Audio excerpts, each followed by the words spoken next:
منانم خان کابل کی سیاسی باغیں اپنے بیٹے غنی خان کے حوالے کر کے 1560 میں ہندوستان سدھارے تو ہمایوں کی 31 سالہ بیوہ اور مرزا حکیم کی والدہ ماچوچک نے مزاحمت کرتے ہوئے فیصلہ کیا کہ اب کابل پر وہ حکمران ہوں گی۔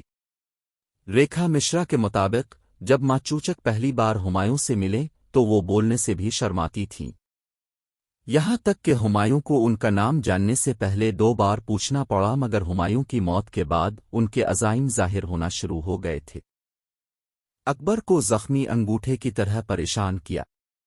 ماچوچک نے پہلے غنی خان کے رشتہ دار فضائل بیگ سے کامیاب اتحاد کیا تاکہ غنی خان کو ہٹایا جائے، پھر فضائل بیگ کو مروا دیا۔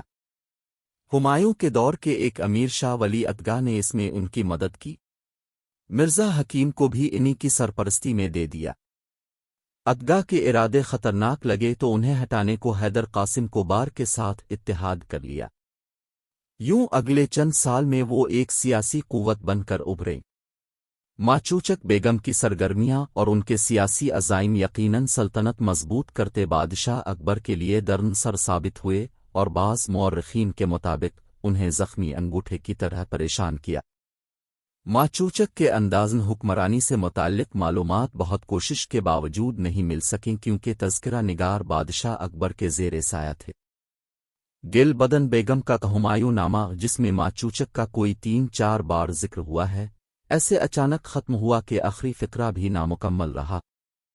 شاید انہوں نے بعد میں ان کی بات کی ہو یا کرنا چاہتی ہوں۔ ان کی کتاب کا اختتام ہمایوں کے چاروں ناچار اپنے باغی بھائی مرزا کامران کی آنکھوں میں سلائی پھروانے کے واقعے پر ہوتا ہے۔ آخری جملہ یہ ہے کہ اس کے بعد حضرت بادشاہ، جس سے لگتا ہے کہ کتاب مصنفہ کی بجائے کسی اور کے ارادے سے تمام ہوئی ہوگی، اور بہت سی باتیں ان کہی اور انجانی رہ گئی ہوں گی۔ تاہم مونس فاروقی کہتے ہیں کہ ماچوچک کا سیاسی مقصد، جس کے حصول کے لیے وہ یکسو رہیں، یہ تھا کہ مرزا حکیم اکبر کے لگائے ہوئے یا ان کے وفادار عمال کے زیر اثر نہ آ سکیں۔ اسی لیے سنہ 1563 میں کابل سے خوب واقف منانم خان کی سربراہی میں اکبر کی بھیجی گئی فوج کے مقابل انہوں نے اپنے لشکر کی خود قیادت کی۔ جلال آباد کے قریب لڑائی میں ماچوچک فاتح رہے۔ اس سے یہ یقینی ہو گیا کہ جب تک وہ زندہ ہیں کابل اکبر کے قبضے میں نہیں ہوگا۔ جس پر احسان کیا اسی نے جان لی۔ اکبر سے اختلاف کے جرم میں بند نرنز کے سید خاندان سے ایک ہنگامہ خیز رئیس شاہ ابو علم علی لاہور کے قید خانے سے فرار ہو کر حفاظت اور پناہ کی تلاش میں کابل پہنچے اور ماچوچک بیگم کے پاس گئے۔ بیگم نے اپنے مشیروں سے مشورہ کر کے ان کا خیر مقدم کیا، ان کے ساتھ فراخ دلی سے پیش آئیں۔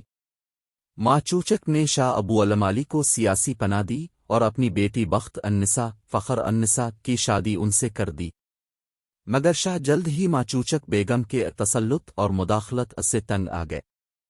شمل نے لکھا ہے کہ شاہ ابو علم علی نے کابل کی سیاست پر اپنی مکمل بالادستی قائم کرنے کے لیے سازش کی اور 1566 میں ماچوچک بیگم اور ان کے مشیر حیدر قاسم کو قتل کر دیا۔ اکبر نامہ کے مطابق ماچوچک کے بیٹے مرزا حکیم کو خوش قسمتی سے بدخشاں کے مرزا سلیمان نے بچایا، جنہوں نے ابو علم علی کو شکست دے کر قتل کر دیا اور کابل پر گرفت برقرار رکھنے میں مرزا حکیم کی مدد کی۔ اکبر نامہ میں درج اس واقعے کے چیدہ نکات یہ تھے۔ بہترین واقعات میں سے ایک ابو علم علی کی سزا تھی۔ اس بدبخت نے سندھ سے ایک درخواست مرزا محمد حکیم کی والدہ ماچوچک بیگم کو بھیجی، جو کابل میں سب سے زیادہ طاقتور تھی۔ اس درخواست میں اپنی بے بسی ایک شعر میں بیان کی، جس کا مفہوم تھا کہ ہم عزت و جلال کی تلاش میں اس دروازے پر نہیں آئے، ہم یہاں تقدیر کے ہاتھوں تحفظ کے لیے آئے ہیں۔ مشیروں سے مشورہ کے بعد سادہ لو بیگم نے شاہ ابو علم علی کے خط کا نرم زبان میں جواب دیا اور انہیں پورے اعزاز کے ساتھ کابل لے آئیں۔ شہنشاہ کے دربار میں تحقیق کیے بغیر اپنی بیٹی فخر النساء بیگم کو ابو علم علی کے نکاح میں دے دیا۔ اس کا پھل جلد ہی مل گیا، کیونکہ تھوڑے ہی عرصے میں اس ملن کے نتیجے میں بیگم اپنی جان سے ہاتھ دھو بیٹھیں۔ ابو علم علی، جو ہمیشہ عقل کی کمی اور تنگ نظری اور دیگر برائیوں کا مظاہرہ کرتا تھا، جب اس گھر کا مالک ہوا تو اپنے جذبات پر قابو نہ رکھ سکا۔ اس نے بیگم کے احسانات کو ٹھکرا دیا اور قتل کا ارتکاب کرنے کی طاق میں پڑا۔ جب بیگم کو حقائق کا علم ہوا تو انہوں نے اپنے کمرے کا دروازہ بند کر لیا۔ ابو علمالی نے دو بدماشوں کی مدد سے دروازہ توڑا اور اندر داخل ہو کر بیگم کو موت کے گھاٹ اتار دیا۔ یہ عبرت انگیز تباہی اپریل 1566 میں پیش آئی۔ بیگم کا خون بہانے کے بعد وہ مرزا محمد حکیم کی تلاش میں تیزی سے نکلا۔ اگلے دن اس نے حیدر قاسم کو موت کے گھاٹ اتار دیا۔ بدخشانیوں نے ان کا تعاقب کیا۔ وہ انہیں پکڑ کر مرزا سلیمان کے سامنے لے آئے۔